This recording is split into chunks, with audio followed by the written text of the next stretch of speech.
In discussing the demands for grants of the Finance Ministry, we have got to see to what extent the administration of this particular ministry has led to the development of our national wealth and the securing of the welfare which our state claims to have in view. Madam, we must try to analyze very carefully the working of this particular ministry because it is not merely a department of the government, so to say, but it is the nerve center of the administration of the country. I would like first to refer to the role of foreign capital because in determining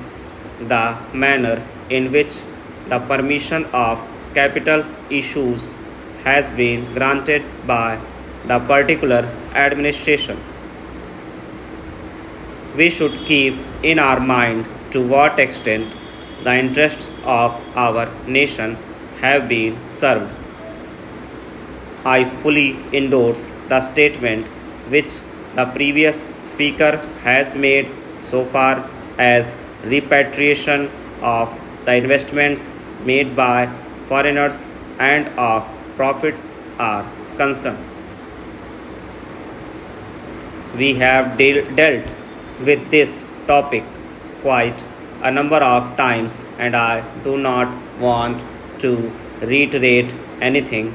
apart from only supporting what the honorable member who just now spoke said. I would now like to deal with the investments of foreigners in India. Madam, the government of our country accepted the proposition that in allowing foreign investment, it should come in only in such industry and such form of production wherein our national investors will not come forward and in which technical skill is wanted. There is also one other factor which the industrial policy of our government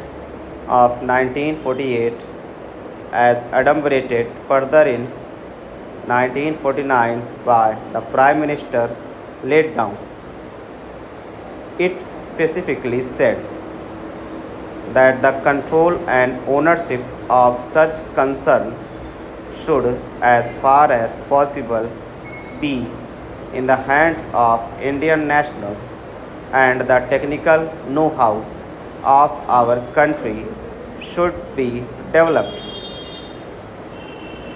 I would like to emphasize the figures that have been put forward for the last few years from 1947 till the end of 1952 or the early part of 1952. It has been reported that rupees 9 crores of foreign capital have been allowed to be invested in our country. Of that, practically more than rupees 6 crores have been allowed to be invested in managing agency and trading enterprise